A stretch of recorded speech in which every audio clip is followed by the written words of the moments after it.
teman-teman, salam kenal. Aku Aurelia Azhar Larasati dari kelas 10 A. Aku nomor absen 7. Nah, jadi hari ini aku akan menjelaskan tentang sejarah Kerajaan Singosari. Selamat menyaksikan. Nah, jadi poin-poin pembahasan kita kali ini adalah latar belakang Kerajaan Singosari, masa kejayaan, masa keruntuhan, bukti peninggalan, dan juga sumber atau daftar pustaka. Latar belakang dari Kerajaan Singosari, yaitu Kerajaan Singosari merupakan salah satu dari sekian banyaknya kerajaan bercorak Hindu-Buddha di Indonesia. Nah, kerajaan ini itu berpusat di sebelah timur Gunung Kawi, Malang, Jawa Timur. Nah, Kerajaan Singosari atau yang biasa disebut Tumapel ini berdiri selama kurang lebih 70 tahun dari tahun 1222 sampai 1292 Masehi. Kerajaan ini dikenali karena kisahnya tentang percintaan Ken Arok dan Ken Dedes, dan juga perang saudara yang tragis karena perang saudara ini terjadi hanya karena memperebutkan tahta. Dan juga Kerajaan Singosari ini diawali dengan berdirinya Kerajaan Kediri dan juga diakhiri dengan berdirinya Kerajaan Mataram. Nama asli dari Kerajaan Singosari itu adalah Tumapel dengan ibu kota bernama Kutaraja. Pada tahun 1253 itu namanya diubah menjadi Singosari, dan juga banyak orang yang lebih mengenal nama Singosari daripada nama Tumapel. Di atas ini ada peta dari Kerajaan Singosari. Mungkin teman-teman bisa melihat di sini ada daerah-daerah kekuasaan Singosari yang terletak di Jawa Timur, dan di sini ada ibu kotanya yaitu di Kutaraja. Kita lanjut ke sejarah dari Kerajaan Singosari. Nah, Kerajaan Singosari itu sumber sejarahnya ada dua, teman-teman. Sumber sejarah yang pertama adalah dari Kitab Pararaton, dan yang kedua adalah dari Kakawin Negara Kertagama. Ya, tapi di pembahasan kali ini aku lebih menjelaskan dari Kitab Pararaton. Ya, menurut Kitab Pararaton itu Ken Arok lah yang mendirikan Kerajaan Singosari. Jadi menurut Kitab Pararaton, Ken Arok adalah pendiri Kerajaan Singosari. Jadi, awalnya Ken Arok adalah seorang sudra atau rakyat biasa di Kerajaan Singosari atau di Tumapel. Nah, Tumapel itu awalnya itu hanya daerah, bukan kerajaan. Jadi, Tumapel adalah daerah di bawah kekuasaan Kediri.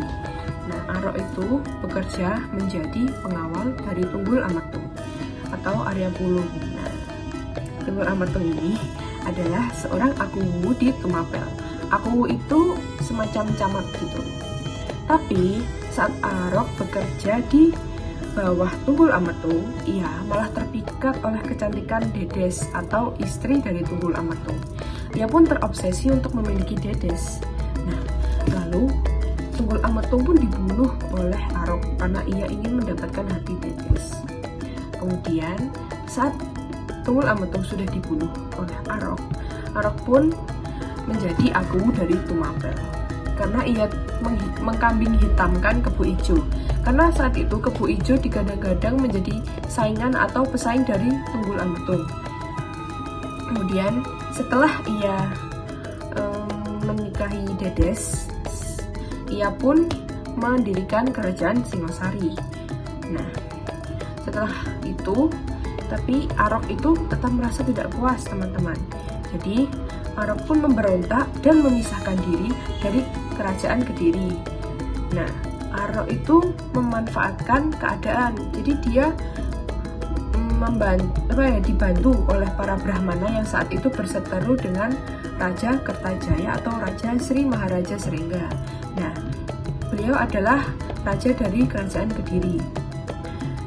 Berkat bantuan dari Brahmana, Arok pun berhasil menaklukkan Sri Maharaja Srengga atau raja dari Kerajaan Kediri. Arok pun saat itu memisahkan diri dari Kerajaan Kediri. Jadi dia mendirikan Singosari itu berdiri sendiri. Jadi nggak di bawah kekuasaannya Kediri lagi. Kemudian setelah itu ia pun menjadi raja pertama dari Singosari. Setelah itu Ken Arok pun menjadi raja pertama di Singosari kan. Nah, tapi setelah itu dia menikah lagi dengan Ken Umang dan dia menjadikan Ken Umang sebagai selir. Oh iya, masih dengan topik seperti Ken Dedes dan Ken Arok ini ya.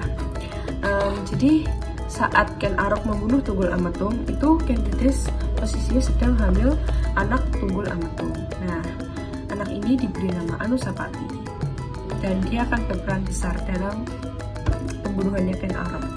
Jadi pertama aku akan membahas kerisnya dulu ya. Jadi yang digunakan Ken Arok untuk membunuh Tunggul Ametung itu adalah keris Empu Gandring. Nah, jadi keris Empu Gandring ini kayak keris yang sangat sakti gitu.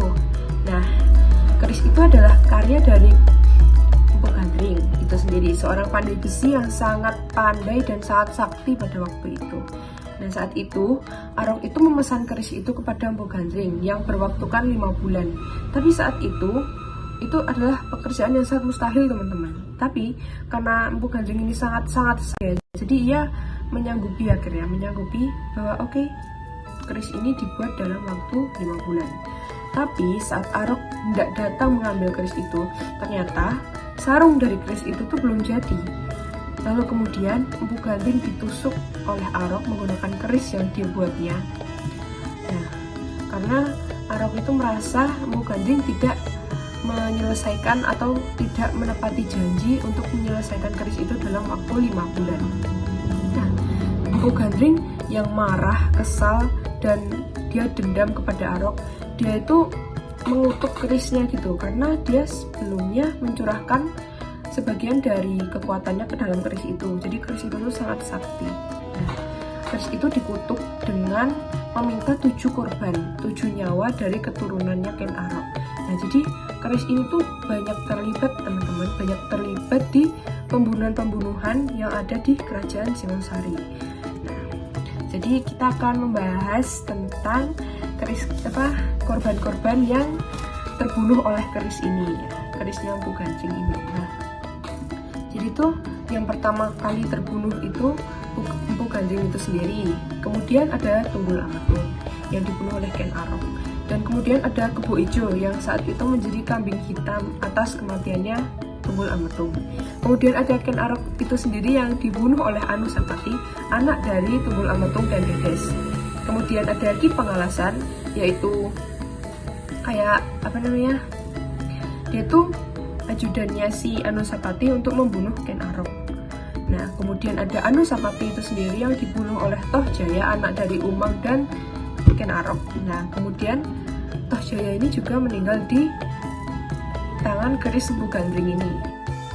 Lanjut, saya akan menceritakan sedikit tentang pembunuhan Ken Arok oleh Anusapati. Nah, jadi pada suatu hari Anusapati itu bercerita kepada Dedes bahwa ia merasa bahwa Ken Arok itu seperti menganaktirikannya. Ia pilih kasih dan memperlakukannya tuh berbeda dari saudara-saudara yang lain. Jadi tuh Anusapati merasa kayak Ken Arok itu tidak adil kepada dia gitu. Cuman Ken Dedes ini menyangkal perkataan Anusapati, karena saat itu Anusapati itu posisinya dia anak paling tua, tapi yang dijadikan putra mahkota itu malah adiknya. Nah, lalu Ken Dedes pun dipaksa untuk memberitahu fakta sebenarnya. Lalu Ken Dedes pun memberitahu kenyataan bahwa ayah dari Anusapati dibunuh oleh Ken Arok dan Ken Arok pun memeristri Dedes. Nah, saat mengetahui fakta itu Anusapati sangat marah besar. Lalu ia pun murka, dan ditambah lagi ternyata Arok lah yang membunuh Tunggul Ametung atau ayah kandungnya. Nah, Anusapati pun meminta paksa keris Empu Gandring yang disimpan oleh Ken Dedes. Lalu ia pun merencanakan rencana balas dendam. Nah, rencana balas dendam ini ia lakukan dengan menemui Ki Pangalasan, dan Anusapati itu membayar Ki Pangalasan, memberikan keris Empu Gandring itu kepada Ki Pangalasan, dan Ki Pangalasan itu yang disuruh membunuh Ken Arok. Jadi kayak ajudan yang disuruhnya gitu. Nah, tapi ketika saat itu Ki Pangalasan itu awalnya ragu, cuman akhirnya dia mau. Nah, Ki Pangalasan itu pergi ke istana Singosari dan ia menyamar sebagai prajurit. Nah, saat itu Ken Arok sedang makan malam. Jadi dia tidak ada prajurit dan sekelilingnya. Jadi dia saat itu dalam kondisi yang lengah.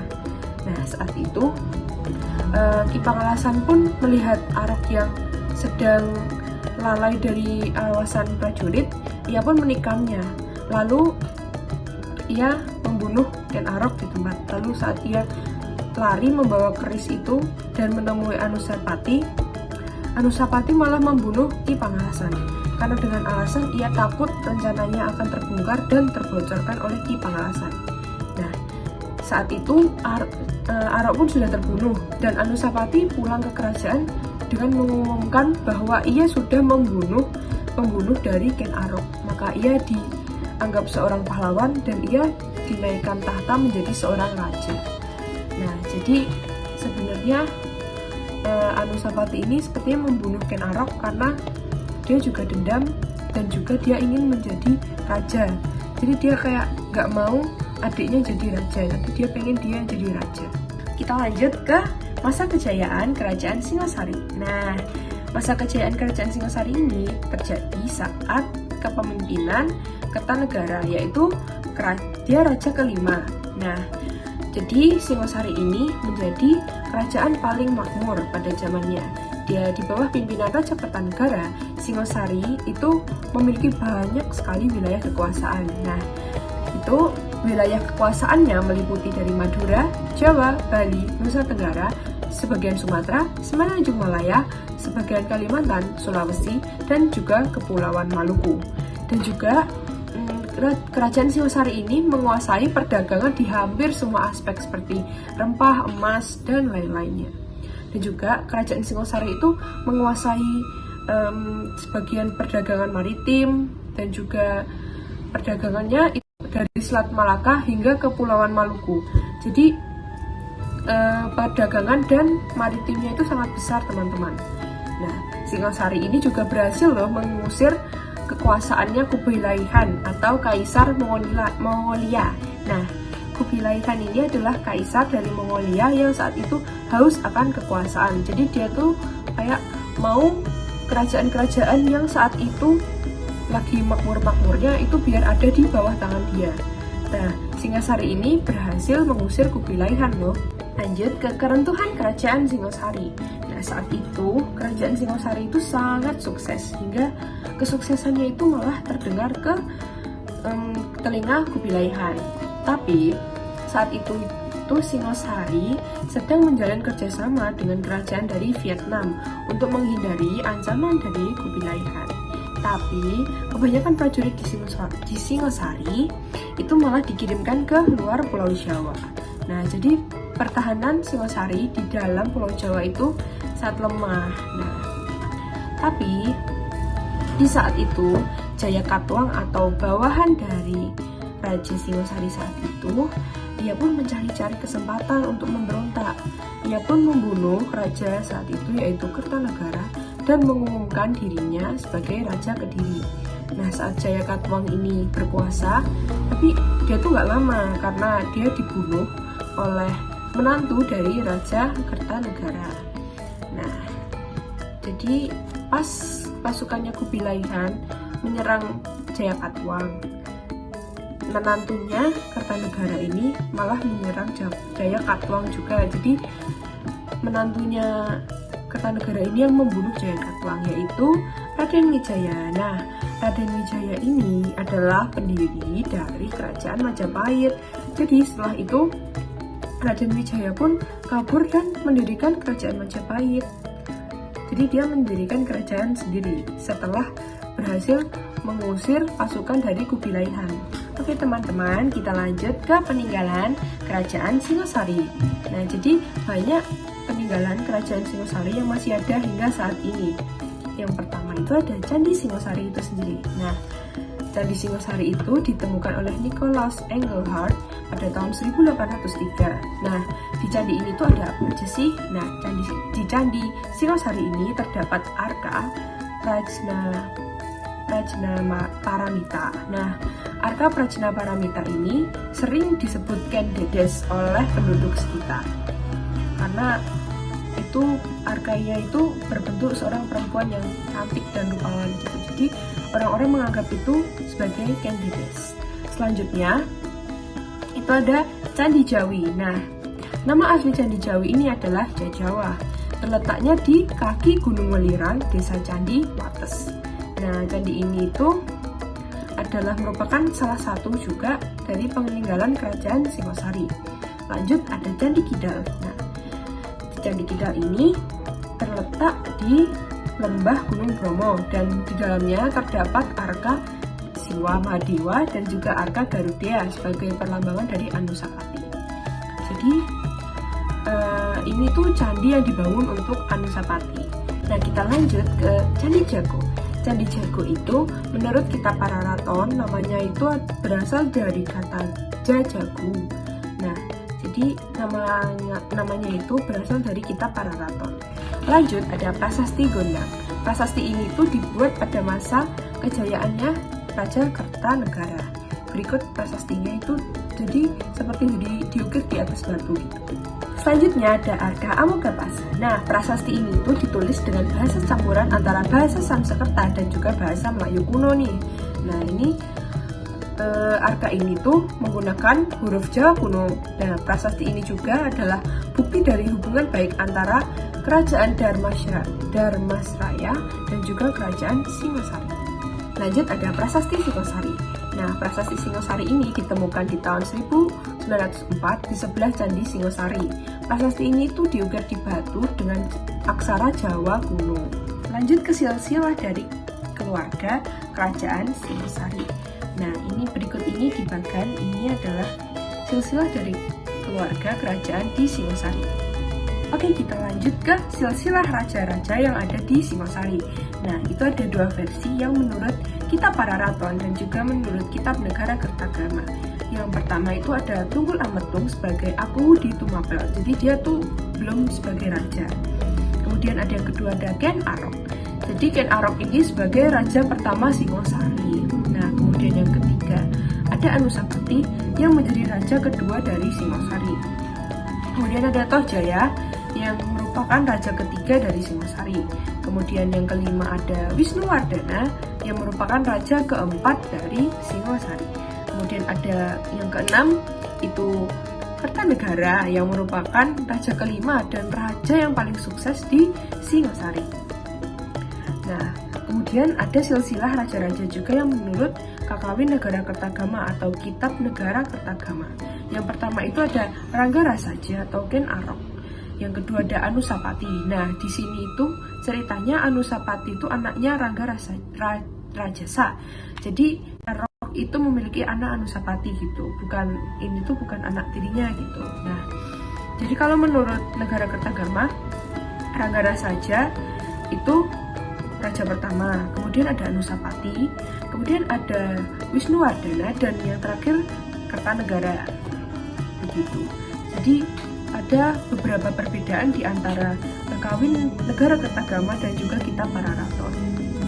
Jadi kesimpulannya adalah dari sini kita mempelajari bahwa Kerajaan Singosari itu adalah kerajaan yang bercorak Hindu-Buddha di Indonesia ini. Jadi di Nusantara pada abad ke-13 itu banyak sekali kerajaan-kerajaan yang bercorak Hindu-Buddha. Nah, didirikan oleh Ken Arok, Singosari itu mencapai puncak kejayaannya di bawah pemerintahan Raja Kertanegara. Yang Raja Kertanegara itu berupaya untuk memperluas dan menghadapi ancaman dari Mongolia tadi, dari Kubilai Khan. Namun, kerajaan ini runtuh akibat pemberontakan dari Jayakatwang. Nah, kemudian itu tuh malah membuka peluang baru untuk berdirinya kerajaan Majapahit oleh Raden Wijaya tadi. Jadi tuh, kerajaan Singosari ini sangat berperan penting dalam menuju jembatan beberapa kerajaan baru yang ada di Indonesia. Jadi seperti Ken Dedes itu ibu dari raja-raja di Indonesia, begitu. Nah, berikut adalah daftar pustaka atau sumber referensi yang saya ambil dari website. Jadi saya selama satu minggu kemarin maksudnya. Jadi satu minggu kemarin saya itu searching tentang kerajaan Singosari dan saya membaca banyak sekali artikel ya. Jadi mungkin ini website-websitenya bisa kalian lihat. Dan juga ada juga sumber-sumber dari video YouTube. Ini ada 3 video YouTube yang saya gunakan untuk mempelajari. Salah satunya adalah video sinetron. Sinetron itu adalah legenda kisah cinta Ken Arok dan Ken Dedes. Kemudian ada juga webtoon. Saya awalnya itu tertarik membahas Kerajaan Singosari ini karena webtoon Ken Dedes dan Ken Arok. Ini webtoonnya sangat keren, kalian harus baca. Nah, ini contoh gambar yang saya gambar sendiri berdasarkan itu saya mengambil referensi dan inspirasi gambar saya dari webtoon ini. Keren banget webtoonnya, kalian harus baca karena ini memperbanyak literasi budaya tentang sejarah kalian, dan itu webtoonnya dijelaskan secara detail. Kalian harus baca pokoknya, keren. Nah, itu tadi tuh penjelasan tentang Kerajaan Singosari yang saya ketahui. Nah, terima kasih teman-teman sudah mendengarkan. Atas kurang lebihnya mohon maaf. Saya pamit undur diri. Dadah. Oh iya, tapi aku masih ada pertanyaan nih. Mohon maaf, aku mau membaca kertas karena aku nggak hafal. Nah, jadi aku pengen membahas tentang Candi Kidal. Aku mau pengen membahas lebih lanjut lagi ya. Jadi kan tadi katanya Candi Kidal itu dibangun untuk Anusapati ya. Nah, jadi ini sesuai pemahaman saya ya. Kalau salah, kalau dibenarkan. Jadi di candi ini kan terdapat relief Garuda atau Garuda yang melambangkan sang Anusapati. Nah, itu adalah jadi tuh ada namanya Anusapati sang Garuda yang berbakti. Nah, ini bersumber dari Kakawin Negara Kertagaman. Nah, Candi Kidal kan nggak mungkin ya dibuat tanpa ada kaitannya dengan Anusapati gitu, karena Anusapati itu merupakan orang yang diagungkan atau dibuatkan Candi Kidal tersebut. Nah, lalu apa hubungannya Anusapati dengan relief Garuda ini? Garuda itu adalah relief yang menceritakan tentang seorang anak yang rela melakukan apa saja demi sang ibu. Apakah Anusapati juga demikian? Apakah Anusapati itu merelakan semuanya untuk ibunya, untuk Dedes? Nah, saya akan menceritakan tentang Garuda ini sedikit yang saya ketahui untuk menjelaskan lebih lanjut dari detail tadi ini yang akan saya tanyakan ke Pak Eko. Nah, jadi dalam kisah Garuda ini ada seorang selir bagawan Kaisapa yang bernama Winata. Dia tuh kalah berjudi dengan selir lainnya, yaitu Kadrung, tentang apa warna ekor kuda yang bisa keluar dari lautan susu tempat mereka duduk. Nah, kala itu akibat kekalahannya itu tuh sangat buruk teman-teman. Jadi Winata itu harus mau menjadi budak sang Kadrung. Nah, sebenarnya mereka itu sama-sama tidak dianugerahi anak kandung. Sementara mereka ini mendapatkan telur. Nah, Winata ini mendapatkan 3 ekor telur yang salah satunya melintas menjadi manusia berkepala elang. Kemudian yang dikenal dengan nama Garuda tersebut kalah. Nah, saat sudah besar, Garuda itu memahami bahwa ibunya itu menjadi budak. Nah, terus ia tuh mencari tahu bagaimana caranya ibunya untuk bebas dari perbudakan itu. Nah, ia tuh bisa bebas, ibunya itu bisa bebas kalau ibunya berendam dengan air Amarta. Nah, maka Garuda itu mencari Amarta bahkan hingga ke dunia para dewa. Nah, di sana itu dia bertemu dengan Dewa Wisnu dan berjanji dan berhasil mendapatkan Amarta. Nah, lalu ia tuh mau menjadi kendaraan sang dewa. Dan disitulah Garuda itu mendapat air Amarta yang membawakan kemerdekaan bagi ibunya. Nah, jadi kan tadi dibilang Garuda itu tentang anak yang rela melakukan apa saja toh. Nah, demi ibunya kan. Nah, apakah Anusapati itu juga demikian? Lalu apakah tindakan Anusapati yang membunuh Ken Arok itu untuk membebaskan ibunya atau membebaskan Ken Dedes? Saya juga kurang tahu, makanya saya bertanya. Tapi setelah saya pikir-pikir juga, itu juga bisa nggak sih terjadi teman-teman. Nah, jadi bahwa Ken Arok itu malah menikah lagi dengan Ken Umang, padahal kan dia katanya cinta matinya cuma sama Ken Dedes. Nah, begitu juga dengan Ken Dedes. Anggap saja bahwa Kadru dari cerita Sang Garuda ini adalah anak-anak Ken Umang. Jadi Anusapati itu sebagai Garuda. Nah, Ken Umang ini meminta Ken Dedes untuk membagi cintanya ke anak-anaknya Ken Umang. Jadi tuh Ken Umang meminta bahwa Dedes juga harus sayang ke anaknya Umang karena ini sama-sama anaknya Ken Arok. Seperti ia menyayangi Anusapati, nah gitu kan. Cuman kalau misalnya Dedes melakukan hal tersebut, apakah itu tidak menjadi aib bagi dia? Karena baginya kan seorang ratu yang menyayangi anak selir atau anak permaisurinya itu kan dianggap lemah dan gak dianggap tidak pantas untuk berkuasa lagi sebagai ratu gitu. Mungkin Anusapati merasa kasihan dengan Dedes saat itu, dan ya karena si Dedes itu diperlakukan tidak adil oleh Ken Arok dan juga diduakan oleh Ken Arok. Nah, mungkin karena itu Anusapati menghabisi Ken Arok karena ada dendam juga. Anusapati itu dendam ke Ken Arok karena ayah kandungnya dihabisi oleh Ken Arok.